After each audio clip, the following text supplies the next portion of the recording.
Fala pessoal, tudo bom? Mais um Road Talks que se inicia com sucesso, graças a Deus. Eu sou o Ian Kalil, um dos hosts. Vamos conversar com uma mulher sensacional, mas antes, como sempre, dou os recadinhos importantes aqui para vocês. Estamos aqui por um propósito, que é ajudar o Hospital Fabiano de Cristo. Então, vocês estão vendo aqui embaixo um QR Code e uma chave Pix. Então, a gente está aqui por esse objetivo, ajudar o hospital. Escaneie o QR Code, tá? Pega lá o seu celularzinho, escaneie o QR Code, ele vai te dar algumas opções de doação. Cartão de crédito, cartão de débito, Pix. E a gente é um podcast moderno, a gente aceita também Bitcoin como forma de doação. Então, você escaneia lá, faz a sua doação. E isso é muito complexo para mim, não sei escanear, não tem problema. Na descrição aqui tem os links certinhos que você já vai clicar também e já vai direto. Lembrando, todo o valor vai direto para o hospital. Então confere lá na hora que você for fazer a sua doação, ele vai estar ali certinho as informações do hospital, tá? Outra informação muito importante, se você puder fazer a doação mensal, ajuda e muito. Poxa, R$10 não vai pesar para ninguém. Coloca lá a doação mensal por cartão de crédito, ele já faz automático e nos ajuda muito, tá? Recadinhos dados, Tarek? Isso! Fala, pessoal! Tudo bom? Aí também, tá no mês difícil, a gente sabe que às vezes falta um pouquinho de dinheiro. Então isso. Compartilha o vídeo. Manda pros amigos, manda pros amigos, pra família. E aí quanto mais pessoa alcançar, incentiva o pessoal a doar. Que é uma causa nobre, e também pesquise sobre o hospital, é um convite assim. Que a gente sempre faz, né? Sempre faz, então, para conhecer o nosso projeto e conhecer o nosso propósito também. Yes. E hoje a gente tá com uma mulher... Sensacional, né? Uma jornalista incrível. Que mulher de peso, hein? Nossa senhora! Yes. Eu acho que é um sonho, porque, mano, é estranho. É estranho falar com ela aqui. É estranho falar com ela ao vivo, eu tô acostumado a ver ela na TV, então, né? Eu tô acostumado a falar, ela não responder nada, velho. Cris, bem-vinda, você tá bem? Eu tô ótima, tá acostumada a falar comigo só boa noite. Prazer enorme estar aqui com vocês. A causa de vocês me toca profundamente, então não pestanejei quando vocês me convidaram. Yes. Obrigada. Obrigado. É um prazer A gente que agradece, agradece de coração se fazer parte desse projeto. Yes. É um dos nossos propósitos de vida. Então vamos lá, essa é a minha câmera? Essa é a sua câmera. Vamos doar. Vamos doar, eu vou doar também. O propósito é lindo, vai direto pro hospital, não passa por lugar nenhum. Qualquer quantia vai fazer diferença. Yes, olha aí. Exatamente. Boa. Cris, eu brinco aqui que a gente gosta de começar pelo começo, né?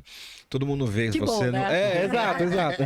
Se bem que muitas vezes no jornalismo a gente começa pelo final. É verdade. O que a gente chama de lead, que é o mais importante, é o que acabou de acontecer. O que acabou de acontecer, Todo mundo vê você aí na TV, já apareceu na Globo, agora você tá num jornal super incrível também.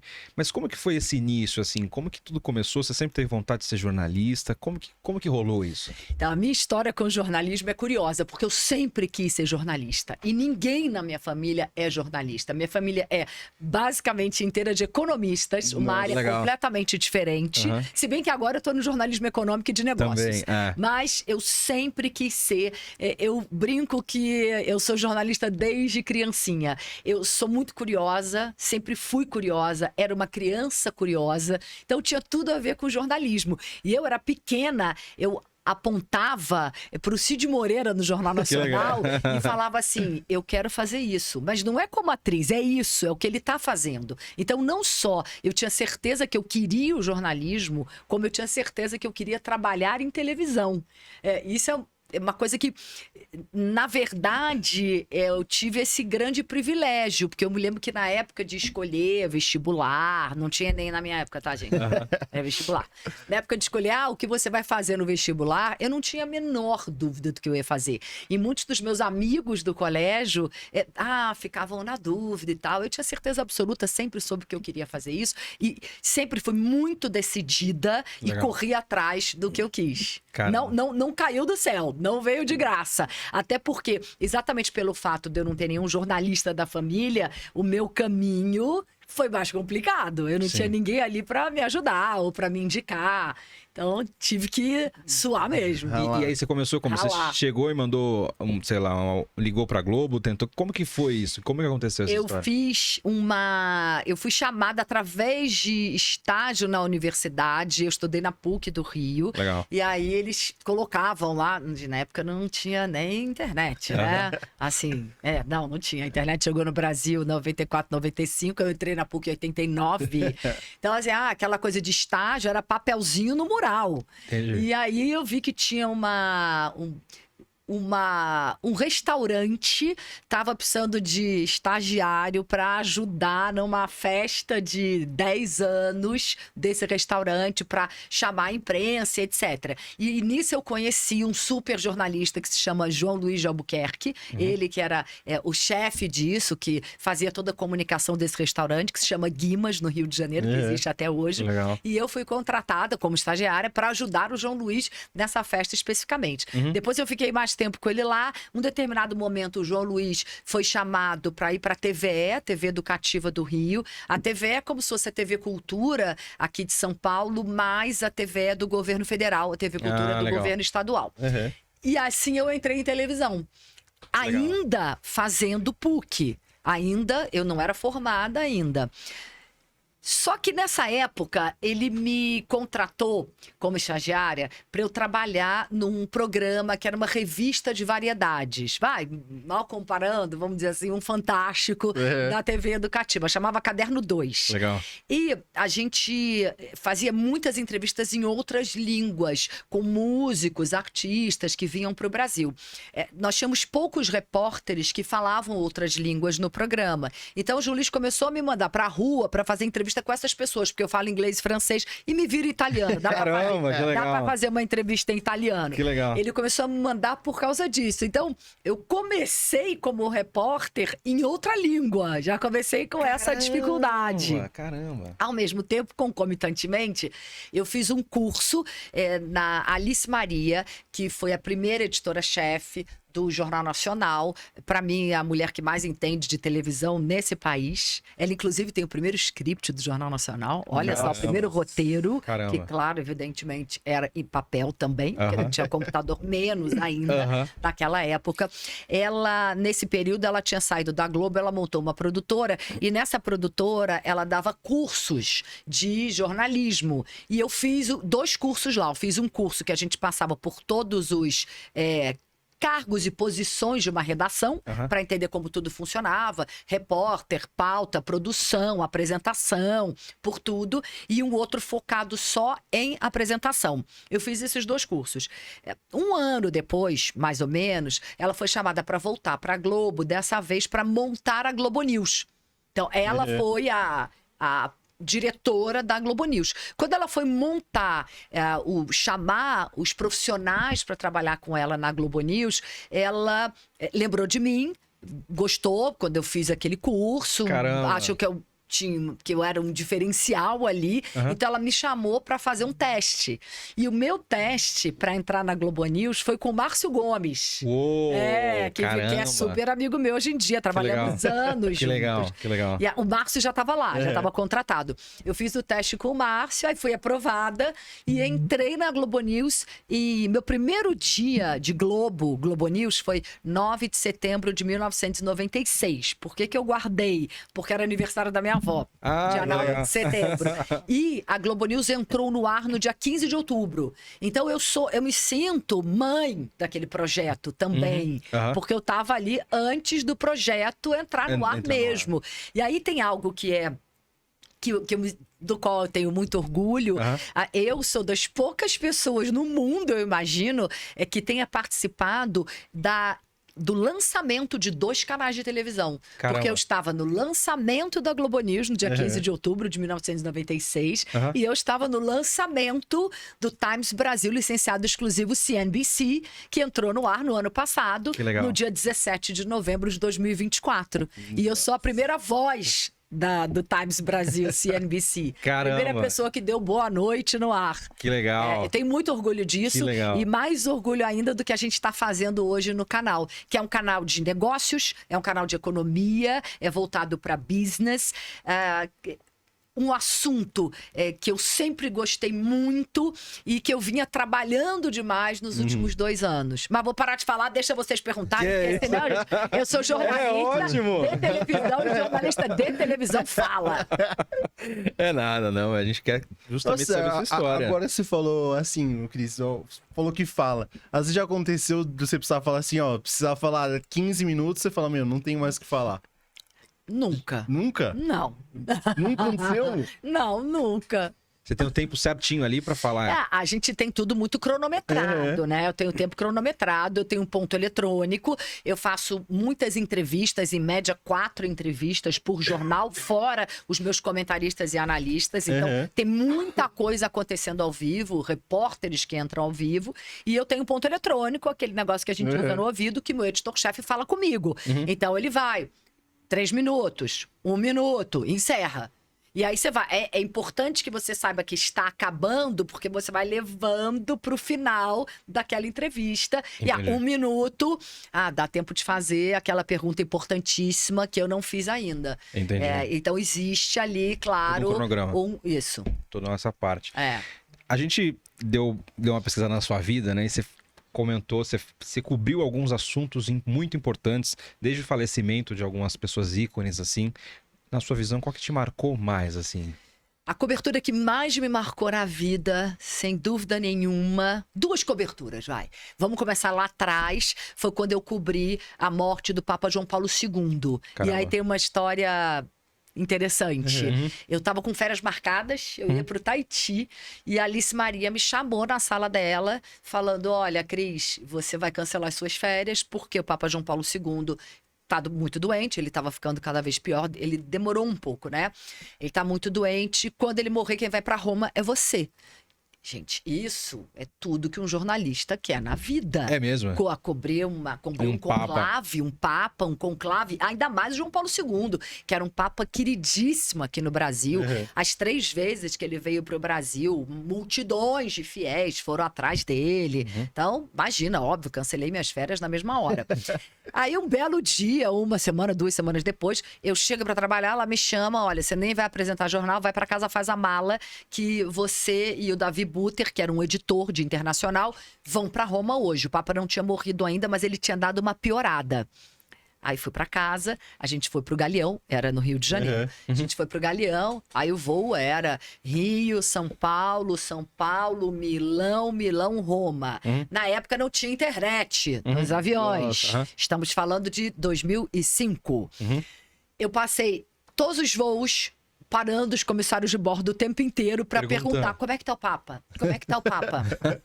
No voo de Milão para Roma, o Papa João Paulo II faleceu.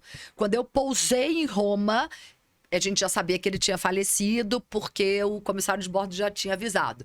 Eu cheguei no aeroporto, do aeroporto a gente foi direto pro ponto de Vivo, não troquei nem de roupa. Fui maquiando no carro, entrei lá, já entrei ao vivo. Aí você falou, fala 10, 15 minutos. Eu devo ter falado meia hora nessa primeira entrada. Eu estudei muito sobre isso. Estudei muito sobre ele. Estudei muito sobre o conclave.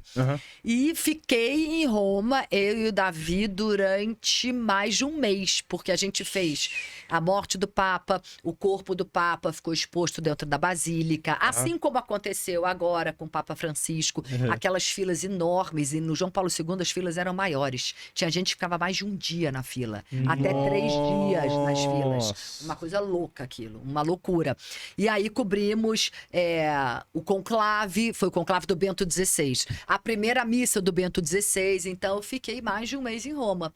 Quando eu voltei dessa cobertura, o Schroeder, Carlos Henrique Schroeder, que era o diretor da Central Globo de Jornalismo na época, me chamou na sala dele e me convidou para vir para São Paulo para ser apresentadora do Jornal da Globo. Então, eu ia sair da Globo News, que era um canal fechado por assinatura, e vir para a TV aberta, que era o Jornal da Globo.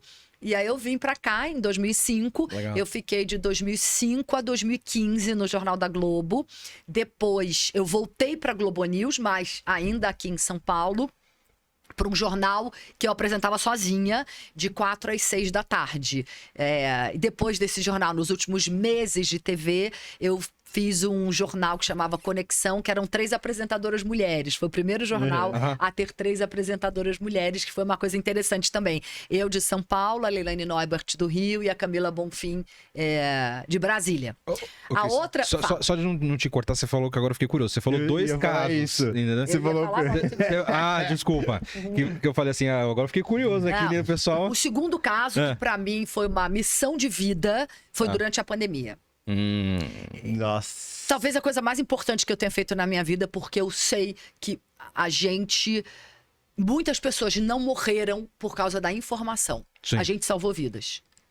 Eu não tenho a menor dúvida disso. Informação salva vidas. E isso ficou muito claro durante a pandemia. Então, aquele nosso massacre diário, fique em casa, use máscara, que era uma coisa, né? A gente estava passando por algo que Ninguém nunca tinha conhecimento complexo. vivido.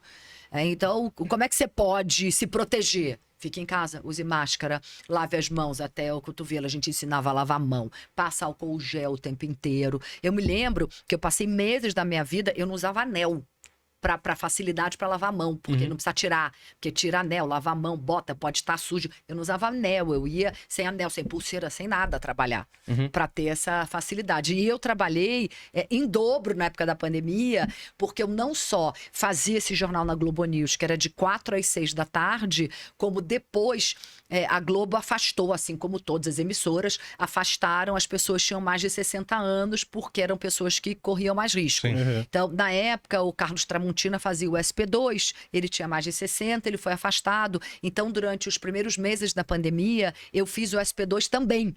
Além de apresentar o meu jornal de 4 às 6, eu saía do ar às 6, aí eu descia, retocava a maquiagem no camarim, subia pro Glass Studio, que o SP é naquele estúdio de vidro, que é lá em cima, subia pro Glass e fazia o SP2. Caraca, Aí todo mundo em casa e eu trabalhando em dobro. Agora, claro que a Globo tomou, e todas as emissoras, tomaram todas as precauções possíveis e imaginárias. A gente só podia andar com máscara, a gente tinha aquelas divisórias, né, de vidro entre cada um dos postos de trabalho. Eu só tirava a máscara na hora que eu ia entrar no ar. Assim, pra maquiar, porque aí não tem jeito.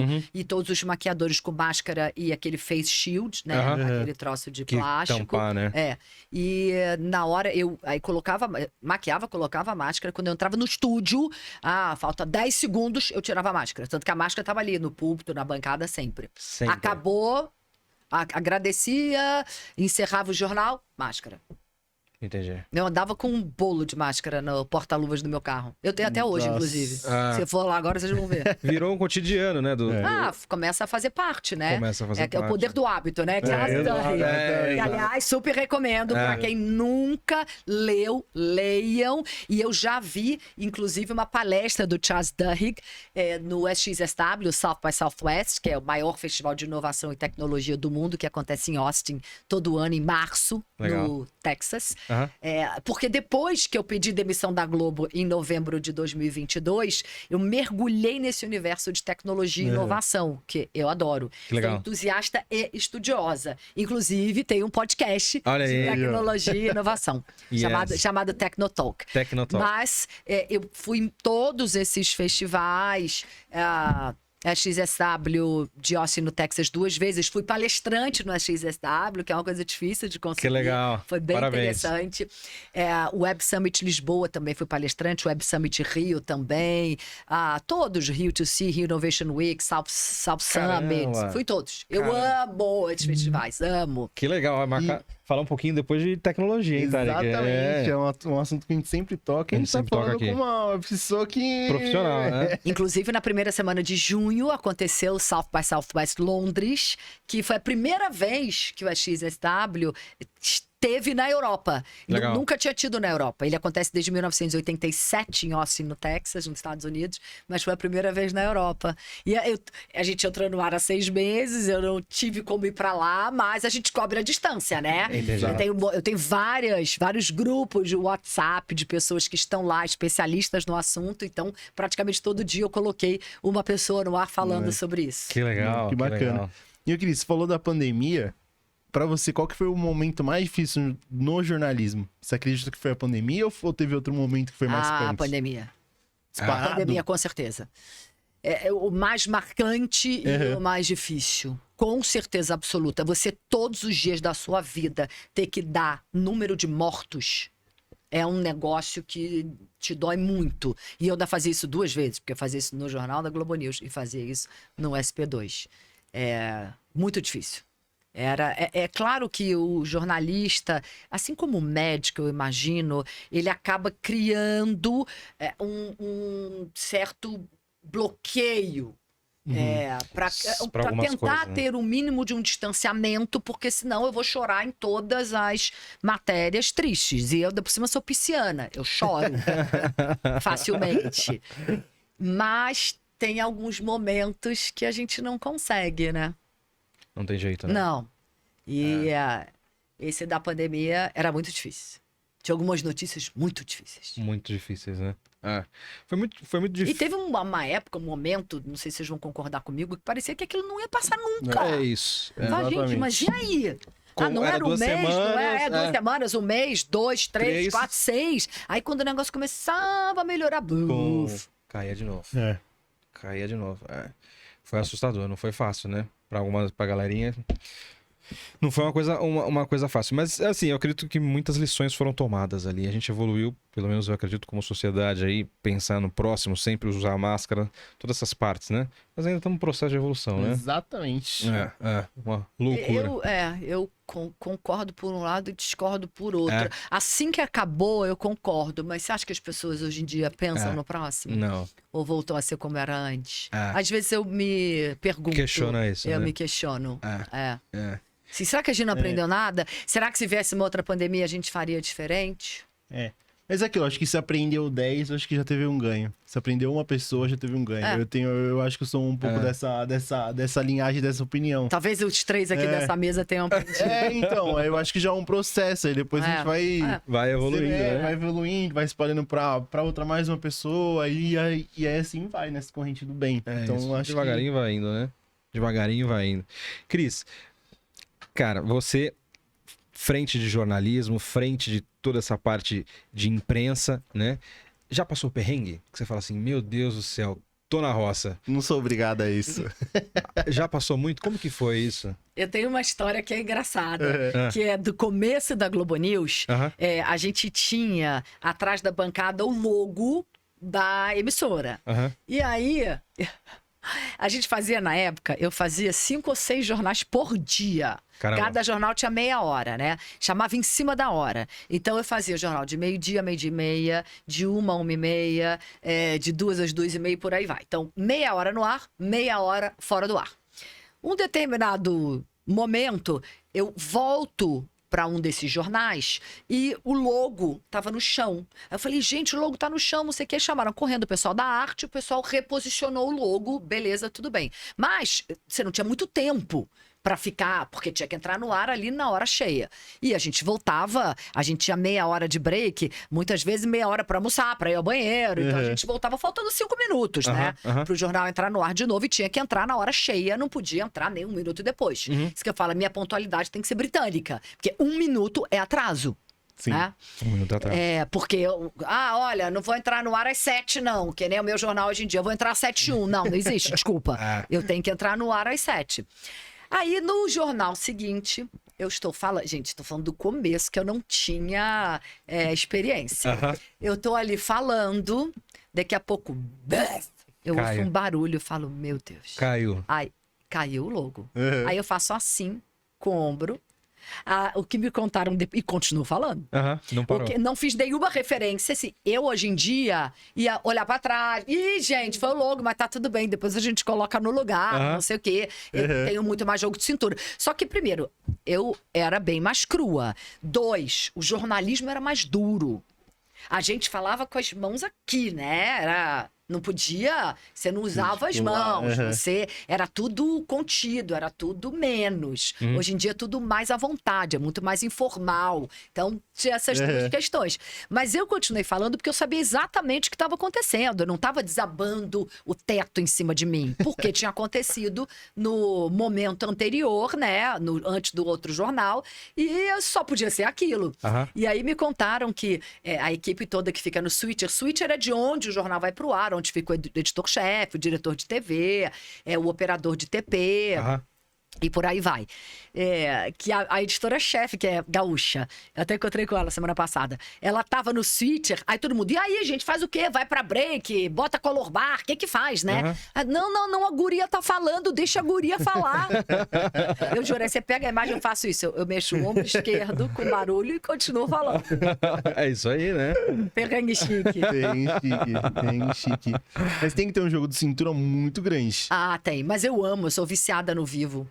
Mas você acha que só dá casca, Cris, no dia a dia, ou você tem alguma coisa que você faz que vai criando, vai tendo um preparo? Eu dou treinamentos de comunicação. Legal. Há muitos anos. Faço muito treinamento de comunicação corporativa dentro de empresa. Nos 2 anos, depois que eu pedi demissão da Globo, os 2 anos que eu fiquei fora de TV, entre a Globo e a CNBC, eu fiz cursos abertos ao público e é o seguinte... Oratória não é só dom. Oratória é prática. É praticar, praticar, praticar. Vocês estão aqui há 4 anos. Eu tenho certeza que o podcast hoje que vocês estão fazendo comigo, vocês estão muito melhores do que no primeiro. Sim. Exato. Do que no segundo, do que no 10º. Então a gente vai melhorando, porque é prática. É prática. Você vai ficando mais à vontade, você começa a perceber, mas tem que se olhar, não sei se vocês fazem isso, tá? É importante que vocês se avaliem, vamos olhar, vamos ver. Ah, isso aqui funcionou, isso aqui não funcionou. Ah, isso aqui eu poderia ter enfatizado melhor, ter colocado mais energia na minha voz. Aqui eu fui muito verborrágico, eu posso falar isso de uma maneira mais concisa. Sim. Porque é muito importante também em comunicação que você seja objetivo, que você vá direto ao ponto. Só que a atitude é fundamental, né? Tem 3 habilidades que são importantíssimos, 3 pontos que são importantíssimos: o conteúdo, que é o conhecimento, a habilidade para você passar esse conhecimento e a atitude, a maneira como você passa aquilo, porque hoje em dia não basta ser, você tem que de fato parecer que você é, Sim.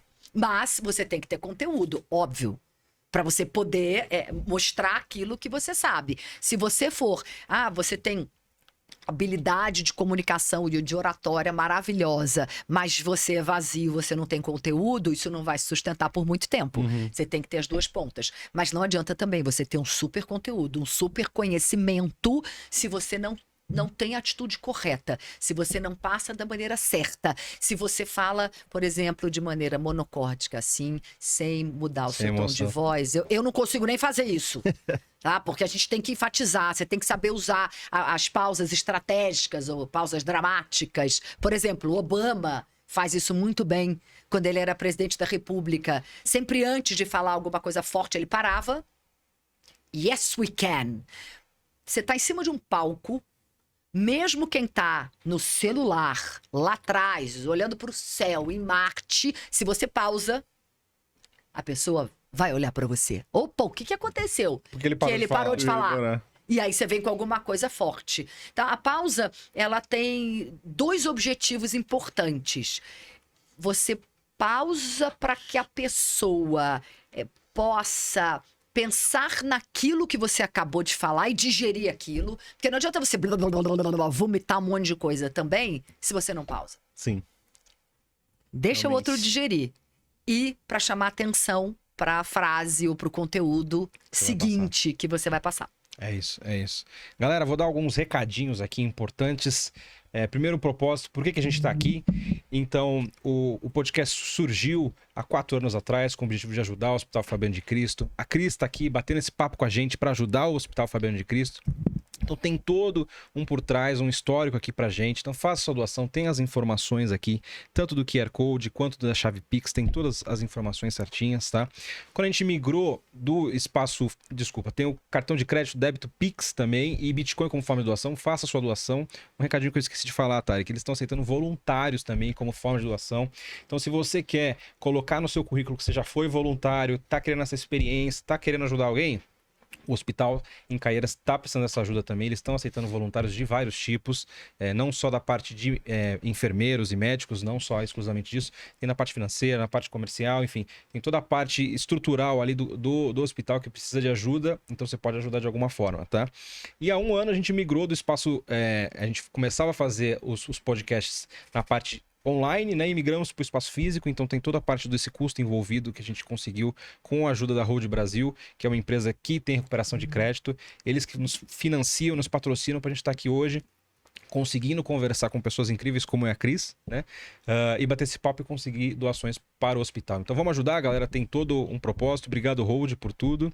E vamos com tudo, né, Taricão? Exatamente. É isso. Só fazer um comentário. Assim, Cris, eu tô muito feliz que você esteja aqui, tá? Obrigada. É um prazer imenso falar contigo e só antes de dar continuidade, assim, a gente fica muito feliz de você fazer parte desse projeto. Muito honrado. Você já chegou a comentar que teve uma situação parecida, não aconteceu com você, Desenvolvimento, né? essa questão, que a gente sabe que é muito duro e é uma doença que não afeta só a pessoa, mas toda a família Sim. também. Então eu queria saber se você poderia compartilhar um pouco pouquinho dessa da sua trajetória em experiência. relação a isso, Claro, o diagnóstico é um soco no estômago, né? Eu fui diagnosticada com câncer no rim. Na verdade, o câncer no rim, você não consegue ter o diagnóstico por exames laboratoriais. É só depois que você passa pela cirurgia e aí ele vai para análise. Mas quando eu fui no médico, ele falou, por todas as características que eu tô vendo nos exames, e aí eu comecei com ultrassom de rotina, façam exame de rotina. Isso é fundamental. Eu diagnostiquei por um ultrassom de rotina abdominal. Deu alguma coisa estranha, a médica do laboratório entrou em contato, falou, vai no seu médico, mas eu recomendo que você faça uma tomografia. Fiz a tomografia, tem alguma coisa estranha, faz a ressonância, fiz a ressonância, e aí o médico que eu fui falou, tem 70% de probabilidade de ser um câncer. Caramba. Eu sou muito prática e pragmática. Nessas horas, ajuda. Eu me lembro de eu falar pro meu marido, claro, não vou dizer que eu não chorei, claro, chorei, claro, eu desabei, mas eu falei pra ele, temos que ser práticos. 70% a gente tá lidando com um câncer. Aí eu vou chorar aqui. Não deve ter sido fácil, né? Aí, bom, vamos nos médicos, fui em 3 médicos até decidir que eu ia fazer uma cirurgia robótica. Aí foi aí que eu me encantei pelo universo da tecnologia. Olha que interessante. E eu me lembro que eu tive a certeza absoluta de que eu ia fazer uma cirurgia robótica, até porque esse tipo de câncer, por exemplo, no hospital Johns Hopkins, em Nova York, 99% das pessoas que têm o tipo de câncer que eu tinha opera com cirurgia robótica. Aqui no Brasil, infelizmente, a cirurgia robótica é muito cara, pouquíssimas pessoas têm acesso, são poucos hospitais que têm, mas eu fiz uma pesquisa profunda, sou jornalista, Boa. e decidi fazer, e para mim a decisão final para fazer foi o médico, Dr. Colombo, que é do Hospital Albert Einstein. Legal. Ele virou para mim e falou, vou só te pedir uma coisa, independentemente de ser comigo ou não, pode não ser comigo, faz com robô. Porque você tem todas as indicações para fazer uma cirurgia robótica. Falei, vou fazer, né? Porque ele não tá nem puxando para ele faz com robô, que vai fazer uma diferença na sua recuperação absurda. É um cortezinho ridículo no umbigo que você nem vê. Um mês depois eu tava no ar. O médico cortou, ele tirou 1/3 do meu rim direito, o meu tumor era no rim direito, ele tirou 1/3 do meu rim direito, mandou para análise, era realmente um câncer, e eu não precisei fazer químio, não precisei fazer rádio, foi só cirúrgico. Eu dei sorte, porque eu peguei no começo, porque o câncer no rim ele é silencioso, você não sente dor. Por isso que eu falo da importância de você fazer exames de rotina com frequência, para você pegar logo no começo. O diagnóstico, eu já ouvi isso de um médico, diagnóstico precoce é cura. Sim. Na maior parte das vezes. Então a gente tem que se atentar para isso. E eu escrevi sobre isso, sobre essa minha jornada, num livro que eu publiquei, que é um livro colaborativo, chama Uma Sobe Puxa Outra, só de mulheres, cada uma contou um episódio da vida pessoal ou da vida profissional. Eu que tive a ideia de fazer esse livro. Legal. E eu fiquei na dúvida sobre o que eu ia escrever. A princípio, vai escrever sobre a sua trajetória profissional, etc. e tal. Eu tava correndo na praia com meu marido, quando me deu um estalo, eu falei, eu nunca falei sobre isso publicamente. Eu não falei na época. Porque a gente fica, as pessoas vão olhar com cara de pena, ai, coitadinha. Ai, será que ela vai morrer? Ai, não vai voltar pro ar. Então eu não queria essa cara de pena, sabe?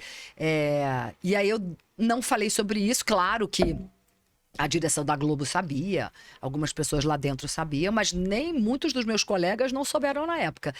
E foi uma libertação para mim ter escrito. Escrever liberta. Prestou atenção nisso. Eu até aqui eu me emocionei um pouco, né, falando disso, mas antes eu não conseguia falar. Era uma coisa que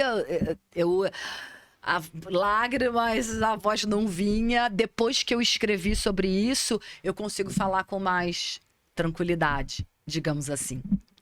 Caramba. E como que foi passar por isso? Qual que é a experiência que você gerou na sua vida, né? O que você Aí, imaginou? a partir desse momento, como eu contei pra vocês, tem uma história que é curiosa. Na hora que o anestesista foi me anestesiar, eu tava no quarto. Ele entrou no quarto e eu falei, não, eu quero ver o robô. Sou jornalista, né? Aí o robô chama Da Vinci. Caramba, Coloca bom pra nome. mim também, Claro. por favor. Eu quero ver o robô. Você me anestesia dentro do centro cirúrgico. O robô tem 4 braços. Eu fiquei encantada com aquilo. Falei, gente, o médico me opera sem me encostar. Ele fica... Lucas, né, Lucas? Isso. Ele fica onde o Lucas tá. É tipo num joystick, parece um joystick. E os braços do robô estão ali dentro de você. Claro que tem...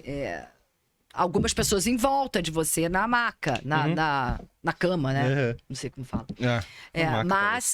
Mas o médico mesmo, ele tá ali no joystick. E aquilo dá uma segurança e uma precisão Muito grande, né? muito grande. E até a possibilidade de infecção diminui absurdamente. Que legal. Porque se eu fizesse uma cirurgia tradicional, eu ia ter um corte de 18 centímetros na minha barriga. Nossa. Você não vê. No fundo do meu umbigo, você não vê. É impressionante. E aí eu me encantei pelo Da Vinci e falei, peraí, eu quero descobrir mais sobre esse universo. E fui atrás, eu fiz uma série de matérias sobre tecnologia na área da saúde. Legal. A primeira matéria que eu fiz foi acompanhando uma cirurgia do Da Vinci. Que legal, que bacana. E a partir daí, eu realmente virei uma grande entusiasta desse assunto. E depois que eu saí da Globo, eu mergulhei nesse universo, como eu falei para vocês, inicialmente por conta disso. E sou realmente... a tecnologia já está mudando e vai cada vez mais mudar e revolucionar a nossa saúde. A nossa saúde, né? O que? Você acredita que tenha uma crise antes dessa experiência e uma depois? Eu comecei a repensar toda a minha vida. E mergulhei uma profunda jornada de autoconhecimento. Comecei a fazer yoga, meditação, fiz aquele curso de 8 semanas de mindfulness, comecei a fazer muitos retiros. Eu estava num retiro na Chapada dos Veadeiros. Puta, ali. ela é lindo, sensacional. Maravilhoso. Aquilo já é lindo. É lindo. Você tá em cima de placas de cristal. Imagina um retiro ali. Você eleva aquilo à 10ª potência Exato. de energia. E aí eu decidi que eu ia pedir demissão da Globo daquele momento. Isso foi em abril de 22. Mas depois que você sai de um retiro tão forte, pelo amor de Deus, não se separe do marido nem da mulher, não peça demissão, não é isso. O negócio pode vir, mas você tem que esperar aquilo, você tem que digerir aquela ideia. Mas a ideia veio em abril de 22. Eu demorei 7 meses para pedir demissão. De fato, eu pedi demissão em final de outubro, começo de novembro de 22. Porque também foi o ano da última eleição presidencial. Então, eu queria, depois de 26 anos de Globo, eu queria encerrar a minha longa trajetória na TV Globo com a cobertura mais importante do ano, que era a cobertura da eleição presidencial. Então, o segundo turno foi no domingo, eu pedi demissão na segunda. Caraca! Que loucura, hein? Que loucura. E por quê? Porque eu descobri lá que meu propósito de vida tinha mudado. Porque o meu propósito de vida passou a ser... eu quero ajudar o maior número de pessoas possível a destravar a comunicação. A comunicação é o caminho. A comunicação, ela nos liberta. Ela nos leva mais longe. A gente consegue alcançar muito mais objetivos, não só profissionais, como pessoais. Se você tiver uma comunicação assertiva, firme, Sim. as pessoas vão te ouvir mais. Sim. E eu quero ajudar as pessoas a isso. Aí muita gente, talvez tenha sido o que vocês estejam pensando agora. E por que você voltou para a TV? Né? Porque se eu fiquei 2 anos fora fazendo esses treinamentos de comunicação, treinamento de comunicação corporativa, apresentação de evento, mediação de debate, o meu podcast Tecnologia e Inovação, que era focado em mulheres. Na primeira temporada a gente fez só com mulheres, eu recebia sempre 2, e depois a gente falou, temos que ser mais diversos. Vamos abrir para todo mundo. E aí começamos a abrir para homens também. Mas eu sempre tinha uma mulher, pelo menos. Fiquei 2 anos mergulhada nesse universo de negócios, de business. E eu me encantei por isso. Legal. E quando o Douglas Tavolaro, que é o CEO do Times Brasil CNBC, e o Rafael Gomide, que era o COO do Times Brasil, ele agora não está mais com a gente, mas foi ele, as minhas conversas iniciais. quase todas foram com ele. E depois com o Douglas também, eu me encantei pelo projeto. Primeiro que a CNBC, gente, a CNBC é aquela do pavão. É isso. Né? Imagina, quando eu que eu falei pra vocês que eu sempre quis ser jornalista, eu queria ser correspondente, eu queria trabalhar na CNBC, eu sempre tive, ou na NBC, eu sempre tive esse sonho. Então, eu tava tendo a possibilidade de realizar mais um sonho depois dos 50 anos de idade. E estar no lançamento de um canal. Eu estive em um com 20 e pouco e agora estão me dando essa chance com mais de 50. Então, é uma reinvenção mais uma vez e que ia totalmente ao encontro do que eu vinha fazendo nos últimos 2 anos. Tanto que eu não tenho a menor dúvida de que eles me chamaram por causa disso. Tudo bem, pelos meus 26 anos de televisão, mas também porque eu estava num momento mergulhada nesse universo de business, de negócios, de economia e por aí vai. E eu continuo com o meu trabalho de treinamentos de comunicação. Isso foi uma condição sine qua non. Legal. Não, ok, antes da gente conversar sobre qualquer coisa, eu quero continuar fazendo isso, porque de fato é o meu grande propósito. Eu não deixo de fazer isso também estando na bancada de um telejornal. Sim. Como que tá sendo isso? Essa nova experiência, você tá gostando? É sensacional. Sensacional, porque a TV tem uma agilidade. É claro que é um universo completamente diferente do que eu estava acostumada. Eu estava acostumada com uma televisão enorme. A agilidade, o dinamismo que você tem hoje é incrível. É tudo mais rápido. Tudo, funcionou, não funcionou, troca. Tudo funciona dessa maneira mais dinâmica, que pra mim, eu sou uma pessoa, vocês devem ter percebido já, né? Com energia, com dinamismo, eu sou ágil, então combina muito comigo isso. E essa questão de, a gente traz marcas pra bancada, eu todo dia entrevisto um CEO de empresa, um CEO de uma grande empresa, eu todo dia, claro, também entrevisto um economista, porque a gente tem que falar de mercado financeiro, mas essa questão de você poder falar de marcas, de empresa, do que está dando certo, na minha visão, é um diferencial. É algo que nunca a gente teve aqui no Brasil. E eu estou falando simplesmente do maior canal de jornalismo de negócios do planeta, que é a CNBC. E nós já somos o maior do Brasil. É impressionante. Os nossos números são estratosféricos. A gente deu sorte, mas a gente soube aproveitar, porque todos nós somos muito capazes, mas com tarifaço. Porque a gente entrou no ar, logo depois veio o tarifaço do Trump. Então tá todo mundo de olho ali no que tá acontecendo. Mas se você não tem um trabalho competente para entregar, isso pode te causar um prejuízo, pode ser o oposto. Sim. Nossa, não, eles entregam mal, não vou mais assistir isso não. Pode ser ruim, Exato. pode ser prejudicial. Exato. Mas não, a gente teve... Os nossos números são realmente impressionantes. A gente entrou no YouTube, a gente quintuplicou a nossa audiência no YouTube em, sei lá, um mês. Tem números, já alcançamos, se você levar em consideração a TV, que a gente está em todos os streamings, a gente está em todos os canais, e no digital, a gente já alcançou 100 milhões de pessoas no Brasil. Estão falando de metade do Brasil. Que legal. De pessoas alcançadas. Que legal. A gente tem 6 meses no ar. Caramba. É impressionante. Impressionante. Os números são superlativos. Impressionante, né? E, ô Cris, falando, acho que vou mudar um pouco a linha, que eu acho que também é uma coisa que me deixou muito curioso. Como é ser jornalista mulher? Você acha que teve alguma mudança de quando você começou pra cá?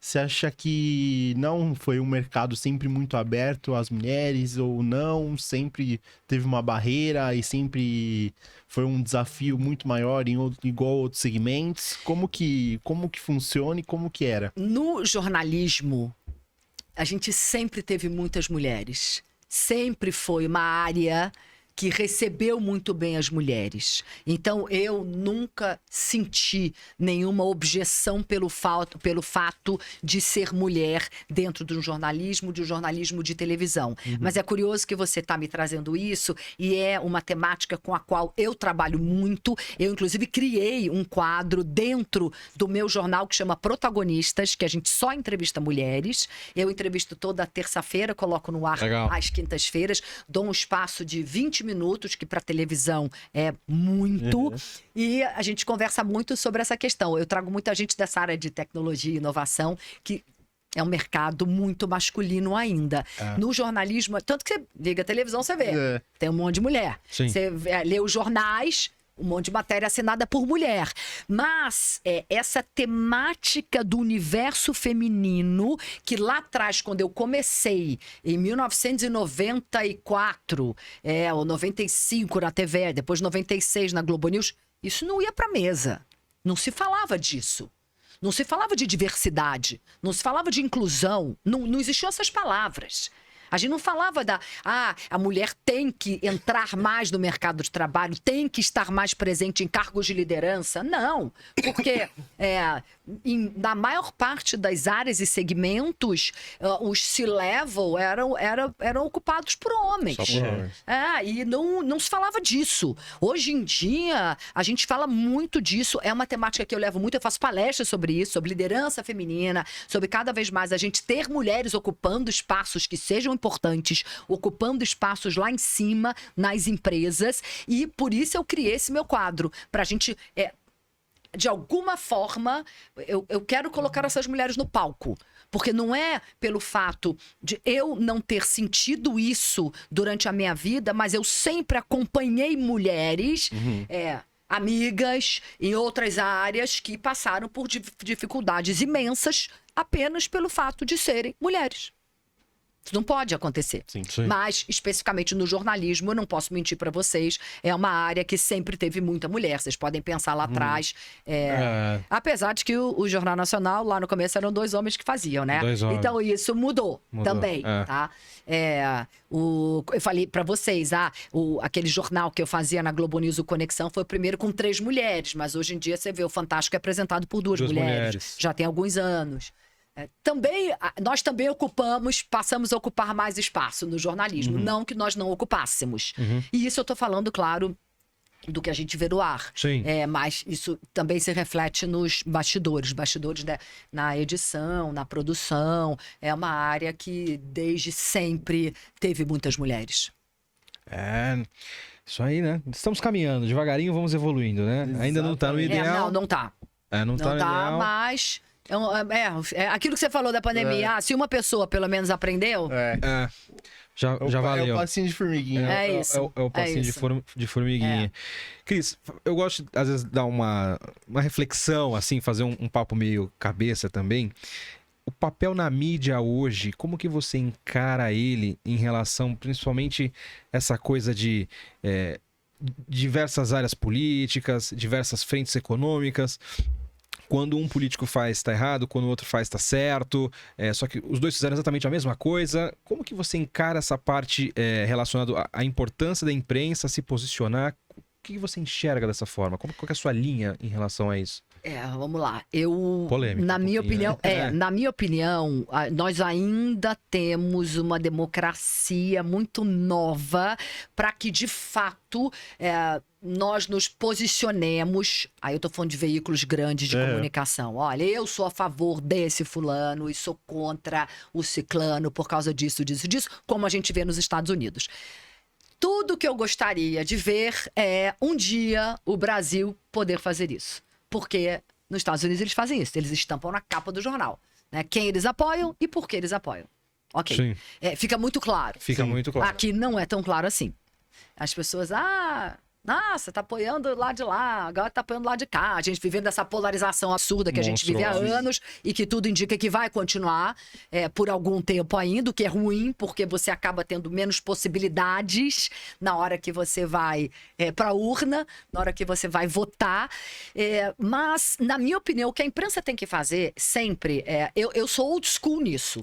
Então, o que a imprensa tem que fazer sempre é mostrar os dois lados. Eu tenho que noticiar. Isso aqui tá acontecendo assim, assim, assado. Isso aqui tá acontecendo assim, assim, assado. E as pessoas que nos assistem, elas não podem misturar, elas não podem entender que trocar a mensagem pelo mensageiro. Sim. Muitas vezes eu tô dando a mensagem. E aí, culpar o mensageiro pela mensagem. Eu sou um mensageiro, né? A mensagem não necessariamente é a que eu, Cris Pelágio... Concorde, né? Concordo. Pode ser que eu não concorde com aquilo, mas eu tenho que reportar aquilo. Então, eu como apresentadora, isso que eu falo que eu sou old school, porque eu como apresentadora, como âncora de um telejornal, o que eu vou fazer é reportar. A gente tem analistas, a gente tem comentaristas que vão comentar, que vão analisar. Aí eles podem aprofundar mais nessa questão, quem tá certo, quem tá errado, na história do IOF, por exemplo, para falar de algo bem factual do nosso dia a dia. Eu vou reportar o que está acontecendo. Entendi. E tem essa coisa de você parar a pensar e falar, poxa vida, não concordo, mas mesmo assim tô ali passando a mensagem desse jeito e também eu tenho que demonstrar para a pessoa chegar a uma conclusão se ela acha que tá certo ou se tá errado. A ideia é isso, é que a pessoa chegue à conclusão dela, o que tá certo e o que tá errado. Por exemplo, essas sabatinas que eu participei de várias com presidenciáveis, né? Fiz várias com os candidatos à presidência da República. A ideia é que eles coloquem, a ideia deles, né? O objetivo dos jornalistas é que eles coloquem as ideias deles para que o público chegue à conclusão de qual é o candidato que se aproxima do Melhor que eu penso. Que se aproxima das minhas ideias, que vai fazer o que de fato eu gostaria que fosse feito. Então, o objetivo é esse. É sempre isso. Às vezes é muito duro? Sim, tem que ser. Porque tem que botar os caras na parede para ver como os caras vão se sair ali daquelas saias justas. Mas o objetivo é sempre esse, é que a pessoa do outro lado da tela chegue àquela conclusão diante das informações que estão colocadas ali. Bacana. E, Cris, qual é o impacto que tem as redes sociais para o jornalismo? Hoje em dia mudou tudo com isso. A gente... Fazer jornalismo lá atrás era mais fácil. Porque não é nem por uma questão de concorrência. Não estou nem falando de audiência. Só assim, qualquer coisa que aconteça, isso aqui vai gritar. As pessoas... E essa história de você misturar a mensagem com o mensageiro. Eu me lembro, já houve situações, principalmente em épocas de campanha política, quando a gente fala de política, que eu recebi no meu... WhatsApp? Não, WhatsApp não, né? Mas nas minhas redes sociais, as pessoas, assim, hater, falando, você é de esquerda, e o outro, você é de direita. E eu tinha, falando o mesmo assunto. A notícia era a mesma, tinha gente falando que era de direita, gente falando que era de esquerda. Eu falei, bom, então isso significa que eu tô no caminho certo. Tá no caminho certo. Porque se alguns falam isso, outros falam aquilo outro, estamos no caminho certo, ok. Então, as redes sociais, elas mudaram nesse sentido de que é tudo muito mais rápido. Então, nós temos que ser mais ágeis e dinâmicos também, porque senão a gente vai ser furado todos os dias por eles, pelas redes sociais. Só que, acreditem, quando acontece alguma coisa muito importante, como uma pandemia, como o 11 de setembro, as nossas audiências das televisões, elas vão lá para cima. Porque ali o telespectador, o brasileiro, sabe que ele de fato está vendo uma informação que foi apurada, que foi checada e que é correta, que não é fake news. Isso é impressionante. Isso, para mim, ainda é algo muito importante de ser dito, para que as pessoas saibam. A confiança no jornalismo tradicional, ela faz diferença numa hora dessa. Exato. Você pega, por exemplo, a morte do Silvio Santos. Na hora que eu vi no celular, falei, putz, será que a verdade não é? O que você fez? Liguei a Ligou TV. televisão. A primeira hora que a gente faz é isso. A gente tem essa validação, né? Tá vendo? Vo- E você é de uma geração que começou com rede social, provavelmente, né? isso. Sou de 96. Quando você começou a trabalhar, eu Tá nasci. vendo? Tá vendo? A gente tá chegando quase no final do nosso papo, falando um pouquinho de planos futuros. A gente falou um pouquinho do seu passado, do seu presente e agora um pouquinho sobre o seu futuro. O que você imagina, você, Cris, nos próximos anos? Projetos novos que estão para acontecer? Compartilha um pouquinho com a gente. A minha ideia eu acabei de entrar na TV tem 6 meses, né? Então, eu com certeza continuarei pelos próximos anos no Times Brasil CNBC, que eu de fato estou gostando muito. Deixa eu contar uma coisa para vocês. Que isso é muito gostoso da TV, que eu tenho muita liberdade. Quem eu quero entrevistar e, de fato, se na minha opinião, é uma pessoa interessante, e eu tenho 30 anos de jornalismo nas costas, Legal. então eu sei avaliar quem é interessante, eles super topam. Eu fiz uma super entrevista com o Deepak Chopra. O Deepak Chopra, que é ícone espiritual, guru de diversos executivos CEOs, personalidades mundo afora, há anos foi eleito pela Time como grande ícone do século XX. Que legal. Foi incrível, foi uma entrevista que ficou guardada ali na minha alma. Então quem quiser assistir, vai lá no YouTube, nosso YouTube é Times Brasil, tá? Times Brasil. Fala Times Brasil, tem lá Deepak Chopra. Uma super entrevista. Incrível. Que legal. Foi ao ar no começo de junho. Ele esteve aqui no Brasil. Que legal, que legal. Mas voltando, futuro. Quero continuar fazendo esse tipo de entrevista, que muitíssimo me interessa. Eu adoro. Vou continuar na TV com esses projetos. Esse quadro que eu criei, Protagonistas, eu espero que ele cresça cada vez mais. E é impressionante como ele realmente está tendo um retorno, uma aceitação super positiva, que eu recebo muitas mulheres já me mandando mensagem ou para produção pedindo para legal. estar lá. Legal.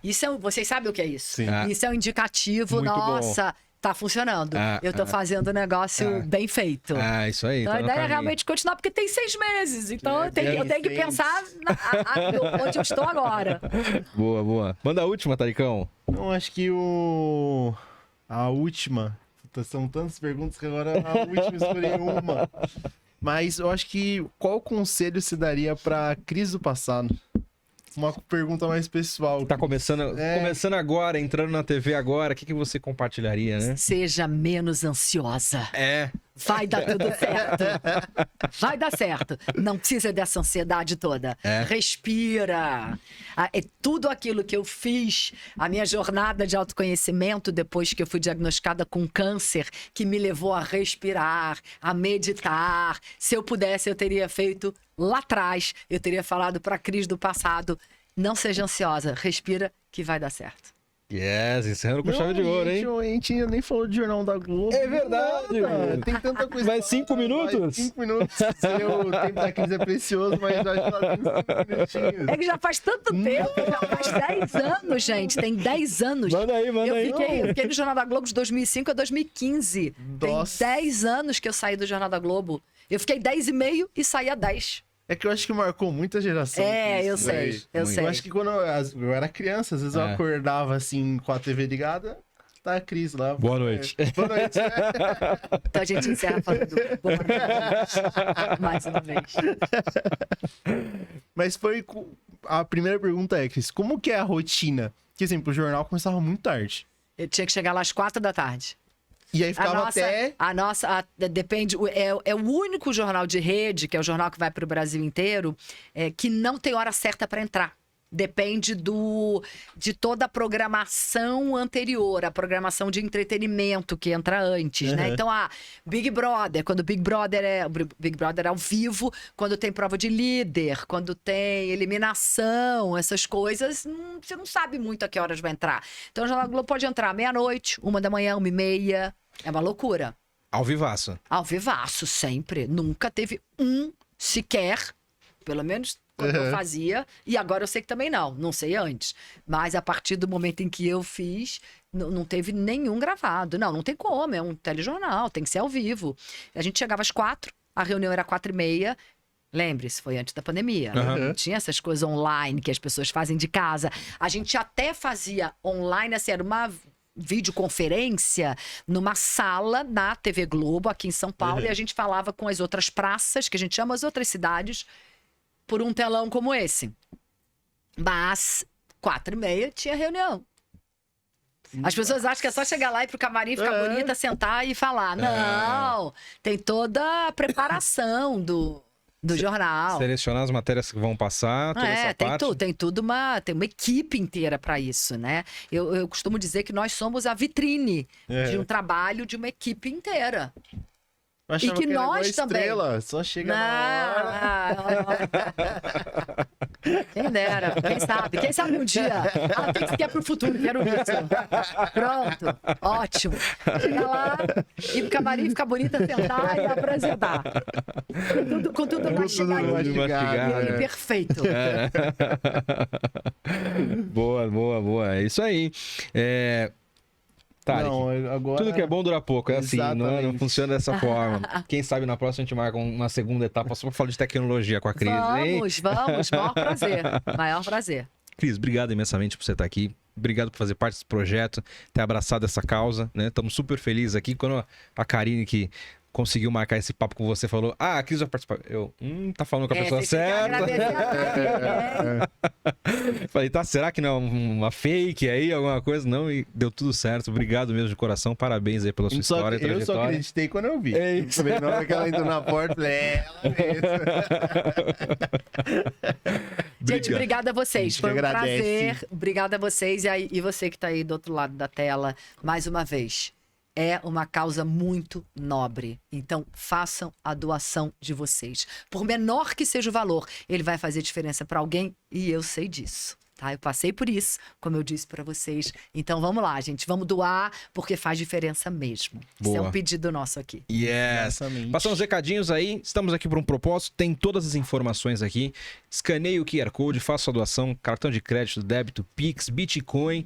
Tem na descrição também todas as informações certinho e nos ajude aí com o Hospital Fabiano de Cristo. Um abraço, galera. Fique com Deus. Até a próxima. Até a próxima e obrigado, Cris, novamente. Obrigada a vocês. Obrigada a vocês. Obrigada a vocês. Um beijo pra vocês, gente. Valeu. Até a próxima.